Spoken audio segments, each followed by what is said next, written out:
বন্ধ দিয়াৰ নামত একাংশ বন্ধ সমৰ্থকৰ অসভ্যালীয়ে চৰম সীমা অতিক্ৰম কৰিছে। তাৰেই প্ৰতিফলন ঘটিল নগাঁৱৰ লংকাত। এখন সৰু দোকান দি পৰিয়াল পোহপাল দিয়া এগৰাকী যুৱতীক একাংশ বন্ধ সমৰ্থকে কেনেদৰে অসভ্যালী কৰিছে সেয়া বন্দী হৈছে কেমেৰাত।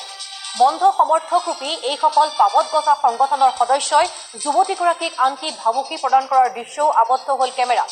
যুৱতীগৰাকীৰ দোকান ভাঙি পেলোৱাৰ হুংকাৰ দিয়ে বন্ধ সমৰ্থনকাৰীকেইটাই। বন্ধৰ সময়ছোৱাত পৰিয়াল চলোৱাৰ কাৰণত দোকান খোলাৰ বাবেই কোনো বাজ বিচাৰ নোহোৱাকৈ অসভ্যালী কৰা এইসকল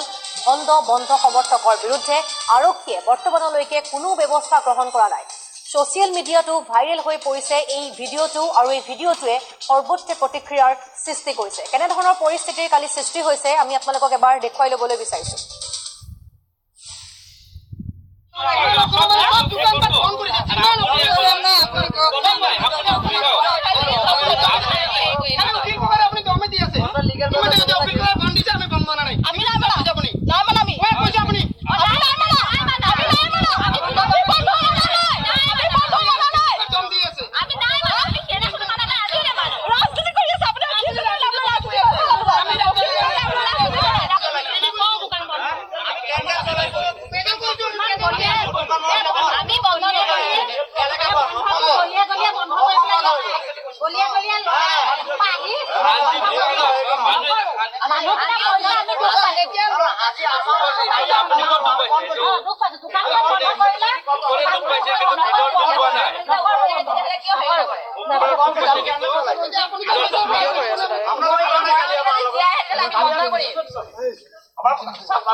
লংকাৰ সকলো মানে একগোট হৈছে আপুনি আপোনালোকে ভয় খুৱাই অসমীয়া মানুহক একগোট কৰাইছে নহলে নহয়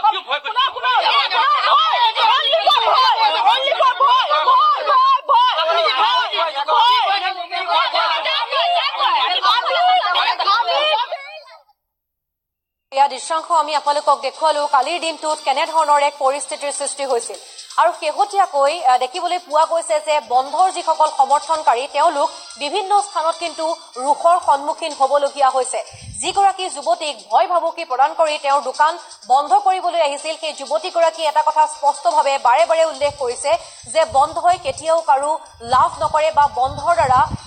কোনো কাৰণতে কাৰোৰে উন্নতি নহয় এইসকল খাটি খোৱা লোকৰ বাৰে বাৰে বন্ধৰ যেনেধৰণে প্ৰভাৱ পৰিছে সেই বন্ধৰ ফলত সেই খাটি খোৱা লোকসকল যথেষ্ট অসুবিধাৰ সন্মুখীন হ'বলগীয়া হয় কাৰণ তেওঁলোকে বেপাৰ বাণিজ্য কৰি যিহেতু নিজৰ এখন ঘৰ চলাবলগীয়া হৈছে যাৰ ফলত এনেধৰণে বন্ধ দিলে তেওঁলোকৰ যথেষ্ট ক্ষতিসাধন হয় যাৰ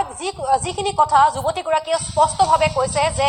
বন্ধ দিলে কেতিয়াও কাৰো লাভ নহয় আৰু যাৰ ফলত দেখিবলৈ পোৱা গৈছে এক প্ৰকাৰ অসন্তুষ্ট বা এক প্ৰকাৰ অতিষ্ঠ হৈ পৰিছে অসমবাসী এনেধৰণৰ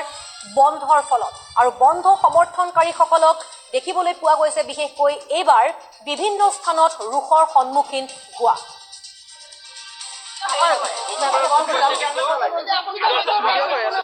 ৰাতিপুৱাৰ পৰা আমি দোকান বন্ধ আছিলে 9টা বজাত দাদাই খোলা নাই বোলে যে অসম বন্ধ মই কৈছোঁ চৰকাৰেতো বন্ধ দিয়া নাই এইটো ব্যক্তিগত মানুহে দিছে শক্তি বেংগলী ফেডাৰেশ্যনে দিছে নেকি মই নিজৰ চোৱা মতে তথাপিও দোকানখন 9টা বজাত মই কৈছোঁ খোল কি নহ'ব আমি এইখিনিতহে খুলিছোঁ আমিতো বজাৰত গৈ খোলা নাই দোকানখন খুলিছোঁ অলপ আগত দুটা সৰু ল'ৰা আহিছে আহি কয় দিদি দোকানটা বন্ধ কৰি অনাহিলে ভাঙা দিব মই কৈছোঁ কিয় বন্ধ কৰি ঠিক আছে কোন আছে মাতা চোৱা তাৰপিছত তেওঁ মোক উতলাই বলে আহিছে আহি এটা মোক কৈছে বুলেট লৈ আহিছে সি মোক কৈছে দম থাকিলে দোকান যদি দম আছে দোকান বন্ধ কৰ মই কৈছোঁ মোৰ দম নাই মই নকৰোঁ বন্ধ তাৰপিছত মোক কয় তই যদি দোকান যদি বন্ধ নকৰিছ দেন ৱেইট এণ্ড ৱাটছ মোক কৈছে ৱেইট এণ্ড ৱাটছ সেইটো ধমকি নহয় জানো ছাৰ তাৰপিছত মই কৈছোঁ ঠিক আছে মই ৱেইটো কৰি আছোঁ ৱাটছো কৰি আছোঁ তুমি কি আনিব লাগে আনা তাৰপিছত সি তলে বলে আহিছে ধেৰ মানুহ মোৰ তাত ভিডিঅ' আছে মোবাইলত মই আপোনালোকক দেখাব পাৰোঁ আহি পেলাই দোকান বন্ধ কৰিবি নে তহঁতে মই কৈছোঁ মই নকৰোঁ এটা ল'ৰাই ভিডিঅ' কৰি পেলাই কি কৈ আছে আপুনি 5টা বঙালী মৰাৰ কাৰণে ভাল পাইছে ন ভাল পাইছে ঠিক আছে আপুনি যদি ভাল পাইছে এইটো আমি ৰেকৰ্ড কৰিছোঁ সি নিজে কৈ সেইটো ৰেকৰ্ড কৰি আছে কিন্তু মোৰ মুখত সেইটো কথা নাই মই শুনক বন্ধৰ 23 অক্টোবৰ দিনাও মই বিৰোধিতা কৰিছিলোঁ আজিও বিৰোধিতা কৰোঁ কোনো বন্ধ অসম চৰকাৰৰ কাৰণে বা অসমৰ কাৰণে শুভ লক্ষণ নহয় বন্ধই যদি 5জন মানুহ জিন্দা কৰিলে হয় মই দোকানখন বন্ধ দিলোঁ হয় কিন্তু সেই যিকেইজন মৰি গ'ল তেওঁৰ কাৰণে ময়ো দুখিত কিন্তু তেওঁলোক উভতি নাহে আজি বন্ধ দিলে মইতো বিচাৰোঁ যদি ময়ো মৰো নহয় সেইদিনাখন আপোনালোকে খোলা ৰাখক কিন্তু আহি বন্ধ কৰি পিনে মই এইখিনি বহি আছোঁ মোৰ দোকানৰ সন্মুখত এনেকৈ আছোঁ বোলো বন্ধ কৰিব নিদিওঁ এইখিনিত আহি কেনেকৈ নিদিবা বোলে মাইকী মানুহ লৈ আহিছে তলে বলে মাইকী মানুহ কৈছে ভণ্টি বেছি কথা নকবি দোকান বন্ধ কৰ মোটা মতা মানুহটো হাত দিব নোৱাৰে সেইকাৰণে মাইকী মানুহ লৈ আহিছে তাৰ পৰা একদম তলে বলে কমচে কম 20-25 মানে কি জোৰ জবস্তিকে আপোনাৰ অসম বন্ধ কৰিব বিচাৰিছে জোৰ জবস্তিকে একদম ফ'ৰ্চফুলি কৰিছে ছাৰ আপুনি ভিডিঅ'টো চালে গম পাব